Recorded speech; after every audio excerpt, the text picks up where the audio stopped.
Hello, everyone. My name is Eliezer Yonah Ben Asher. I am 74 years old and have spent more than 5 decades serving as a rabbi. Throughout my life, I never believed that Yeshua was the Messiah. I debated this issue with thousands of people over the years, strongly holding on to the teachings I received since I was young. However, an event on December 25, 2023, changed my life in ways I could never have imagined. A car accident nearly took my life, but it was what happened in the moments that followed that transformed everything I believed to be the truth. I come from a deeply rooted Jewish family, descended from the Levites, those who were designated to serve in the Holy Temple. From childhood, I carried the weight of this legacy and was raised under this responsibility. My education in the yeshiva shaped my faith and worldview, leading me years later to make Aliyah to Israel, where I lived for many years. It was there, in the land of our ancestors, that my son was born, in Jerusalem. These years strengthened my Jewish identity and my unwavering belief in waiting for the promised Messiah. For me, Judaism was not just a set of rituals or a culture. It was the essence of who I was. I spent my whole life trying to live in an upright and devout manner before God, following the commandments and preserving our faith in the purest way possible. However, on that fateful day, December 25th, 2023, everything was put to the test. An event that, at first glance, seemed to be just a car accident would challenge the foundations of my belief and lead me down a path I had never considered before. The day began like any other, with no indication that something extraordinary would happen. The winter was harsh, and I was driving back home just a few miles away. Everything seemed calm until the car in front of me suddenly braked. My reaction was automatic, but the frozen road turned my reflex into an inevitable disaster. I lost control of the vehicle, spinning on the slippery road until, with a brutal impact, I collided with another car. The sound of the crash was deafening. Then a complete silence filled the air. And then everything went dark. When I regained consciousness, I realized I was no longer in the car. All around me was only darkness. At first I thought I was dreaming, but something in that darkness was different from any dream I had ever had. The air was heavy, oppressive, filled with something I couldn't define. It felt as if the very environment was soaked with despair and anguish. The silence was unsettling, but soon it was broken by whispers. Voices seemed to come from all directions, filled with lament and sorrow. I tried to understand where I was, but nothing around me made sense. My body felt light, disconnected from reality, while my mind fluctuated between confusion and terror. It was then that I began to fall. A slow but uncontrollable descent, as if being sucked into an endless abyss. Slowly, shapes began to emerge in the darkness around me. At first, they were just shadows, but soon I could see what surrounded me. What I saw was more terrifying than any description I had ever read about Gehenna. Grotesque figures emerged from the darkness, merging with the living walls of what seemed to be an immense cave. But these walls pulsed as if alive, made of flesh and faces of people trapped there, frozen in expressions of eternal suffering. Their mouths opened in silent screams, and their eyes reflected pure torment. An invisible force continued to pull me into this scene of absolute despair, and I felt a fear I had never experienced before. As I descended further, I began to notice something even more terrifying. Among those tormented faces, I recognized some of them. They were rabbis, teachers who had spiritually guided me throughout my life, men I deeply respected, whose words had shaped my faith and worldview. Seeing their faces trapped in that endless suffering was a devastating shock. If they were there, what did it mean? My mind refused to accept the reality before me, but everything around me screamed that it was real. What could have led these righteous men to such a horrible fate? What had they done wrong? With each passing moment, more questions arose, but there were no answers, only the growing certainty that I was in a place I did not want to be part of. Finally, my fall stopped. I was before a vast valley of burning flames where distorted shadows writhed in suffering. The heat was not just physical, it burned my soul, bringing out an indescribable pain. The figures around me were not fully human, nor completely beastly, but something between the two, creatures deformed by torment and despair. Their screams pierced the air, each one filled with an agony that seemed endless. Among the multitudes of tormented souls, I again saw those rabbis I had once admired. This time, their faces were clearer, their expressions marked by profound anguish. One of them, a man who had been my mentor in the yeshiva, met my gaze. What I saw in his eyes shattered me. I wanted to ask, wanted to understand. How was this possible?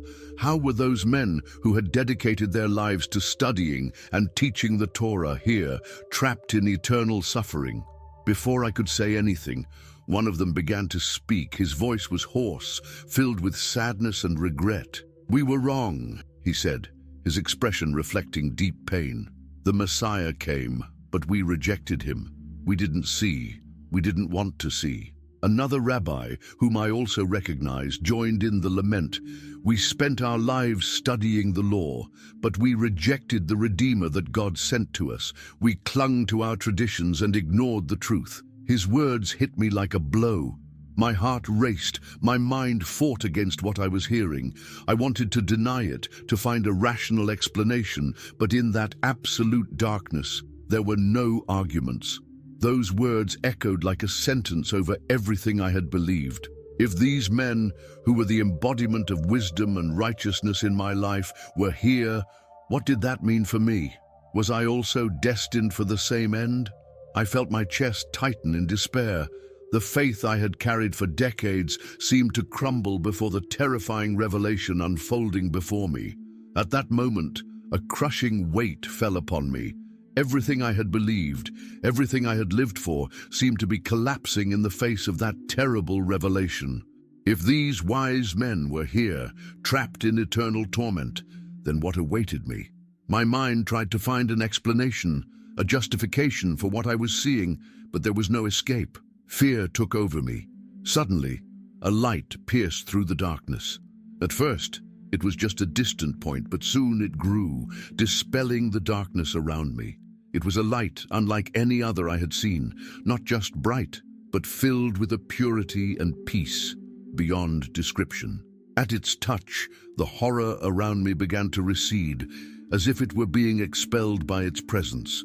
From the center of that light, a figure emerged. The moment I saw him, I knew, deep in my soul, that he was not an ordinary man. His face shone with a brilliance that transcended anything earthly, and yet there was a tenderness in his eyes, a compassion that hit me like an overwhelming wave. I felt exposed before him, as if he could see every part of me, my doubts, my mistakes, my deepest pains. He stepped forward, fixing his gaze upon me. In that instant, I felt something I had never felt before, a peace that penetrated even the darkest corners of my soul. And then he spoke. "I called you, but you did not want to listen. Now I show you what you refused to see. I am the one who came to save you." His words pierced my heart like a sword. I could not ignore them. I could not escape them. My mind refused to accept what was happening, but my heart knew that everything was real. Throughout my life, I had waited for the Messiah, studied the signs, debated his coming, but I had never considered the possibility that he was already among us. And now, before him, my spirit recognized the truth I had so long denied. "I called you, but you did not want to listen."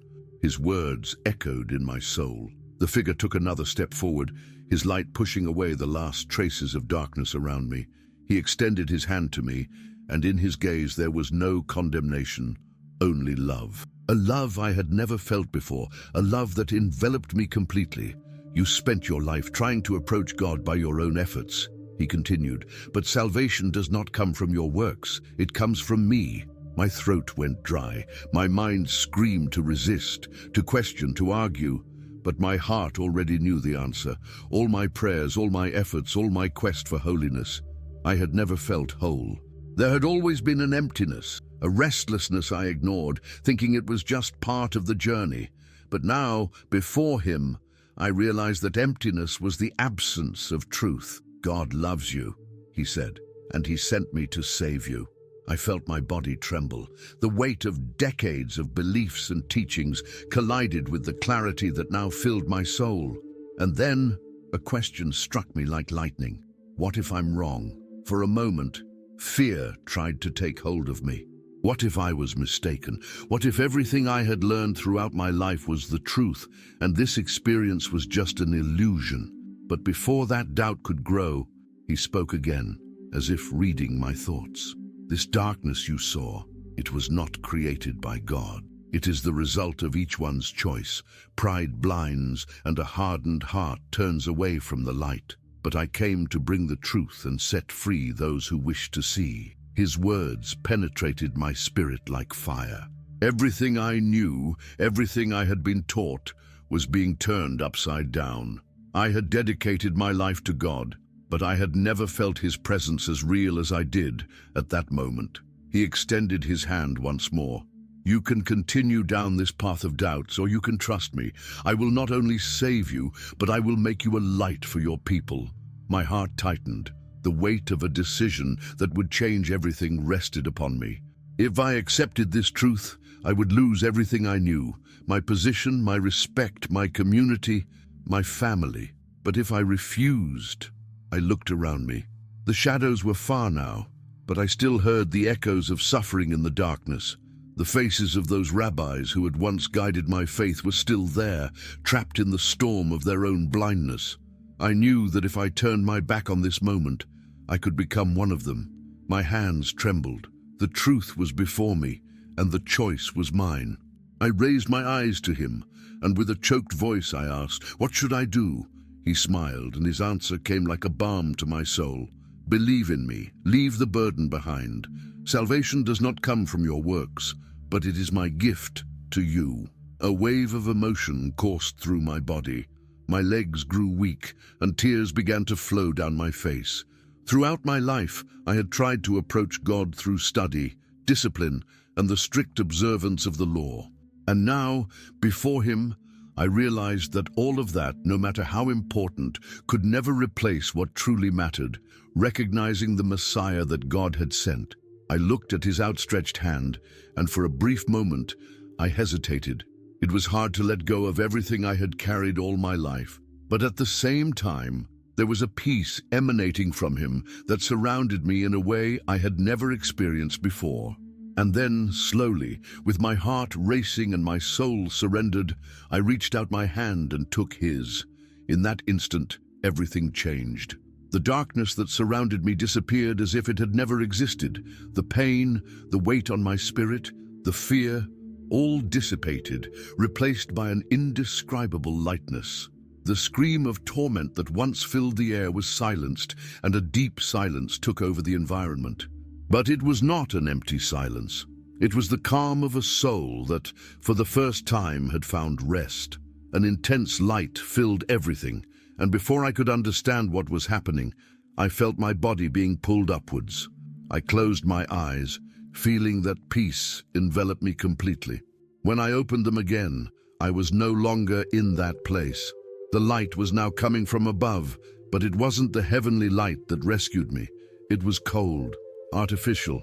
I blinked a few times, trying to understand where I was, and then, slowly, everything made sense.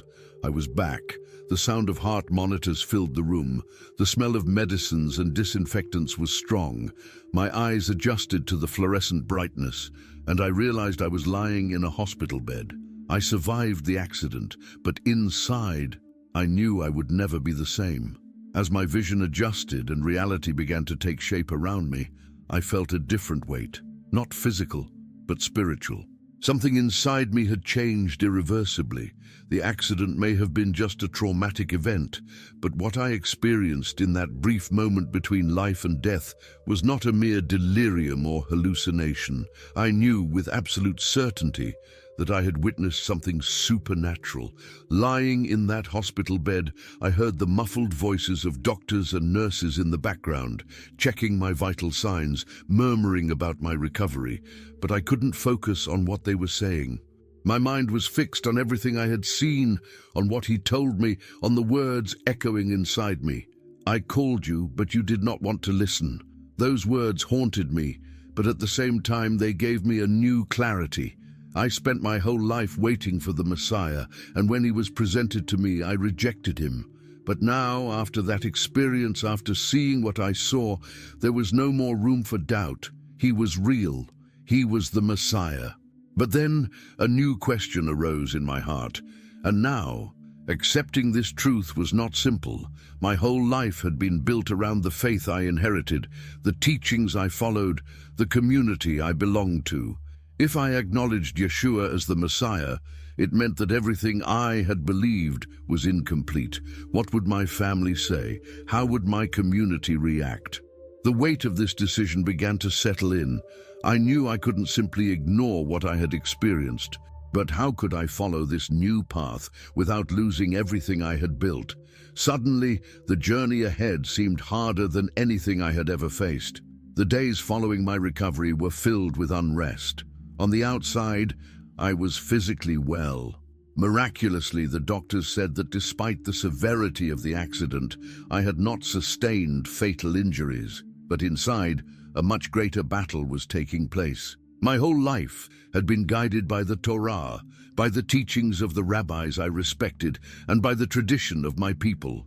Every aspect of my identity was intertwined with that faith. But now, I could not ignore what I had seen, the words I had heard, the truth that had been revealed to me. Returning to my routine seemed impossible. The prayers, the studies, the rituals that had once given meaning to my life were now filled with questions. My thoughts incessantly returned to that voice that told me, "Salvation does not come from your works, but it is my gift to you."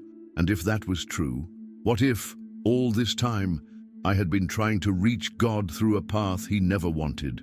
Each time I tried to push these doubts away, the memories of that place of darkness came back in full force. I saw the faces of the rabbis I had known, hearing their laments, their late regrets. And more than anything, I saw him, the Messiah, the Redeemer I had denied for so long. I needed answers. I couldn't continue living with this division inside me. So I made a decision. I would revisit my faith with an open heart. For the first time in my life, I would study Yeshua, not as an opponent, but as someone truly willing to understand. And that's when my journey truly began. After I was discharged from the hospital, the feeling of unrest continued to accompany me. I tried to resume my routine, but everything seemed different now. Every prayer, every reading of the Torah, every teaching that once brought me security now seemed incomplete. The echoes of what I heard in that place would not leave me. The cries of the rabbis, the warning that we rejected the Messiah and his voice calling me to the truth, all of this weighed on me. The doubt was no longer whether what I experienced was real, because I knew it was. The real question now was, what would I do with this truth? My mind kept returning to something I had always avoided, the New Testament. Throughout my life, that book had been treated as something forbidden, a threat to our beliefs. But now, after what I had been through, I knew I could no longer ignore it. Hesitantly, I picked up a copy that had been stored for years on a forgotten shelf. My fingers trembled as I flipped through its pages. At first, I feared what I would find there. But then my eyes fell on the first words, genealogy of Yeshua, the Messiah, son of David, son of Abraham. My heart raced. I knew this promise. The Messiah would come from the lineage of David. But how had I never considered that it could be him? I kept reading. Each word seemed to echo the texts I had studied throughout my life, but now everything made sense in a different way. The more I read, the more I understood that this truth had always been there. I had just refused to see it. And it was there at that moment that I realized I couldn't go back. As I continued reading, something inside me was transforming. The teachings of Yeshua were not a denial of the Torah, as I had always been told, but a fulfillment of it. Every word, every parable, every prophecy mentioned made sense in a way I had never allowed before. I remembered something my mentor, Rabbi Avraham, used to say: "If the truth is presented to you, do not reject it out of pride, but test it with humility." These words returned to my mind as a warning. For decades, my faith had been based on what I was taught, but I had never sought this answer for myself. Now, I had to decide: follow the path I had always known, or accept the truth that was before me. This journey, however, would not be easy. If I recognized Yeshua as the Messiah, I would lose everything. My position, the respect of my fellow rabbis, my community, maybe even my own family.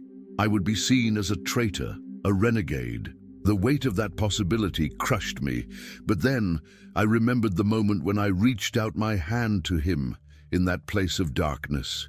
I remembered the peace I felt, the love in his gaze, the words that freed me.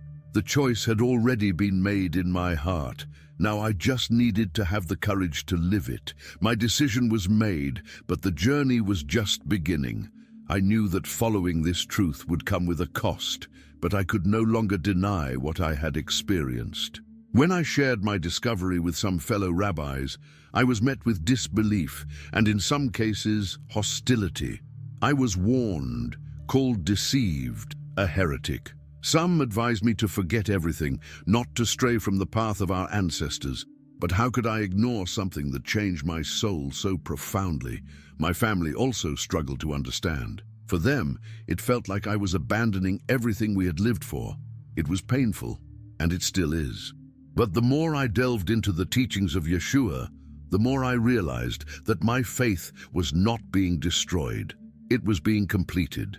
Today, my purpose has changed. I spent decades teaching about God, but now I understand that I was called to a new path, to share the truth that was revealed to me. My identity as a Jew was not lost, but enriched. Now, I not only wait for the Messiah, I know who he is, and so I move forward, not without challenges, but with an unwavering certainty.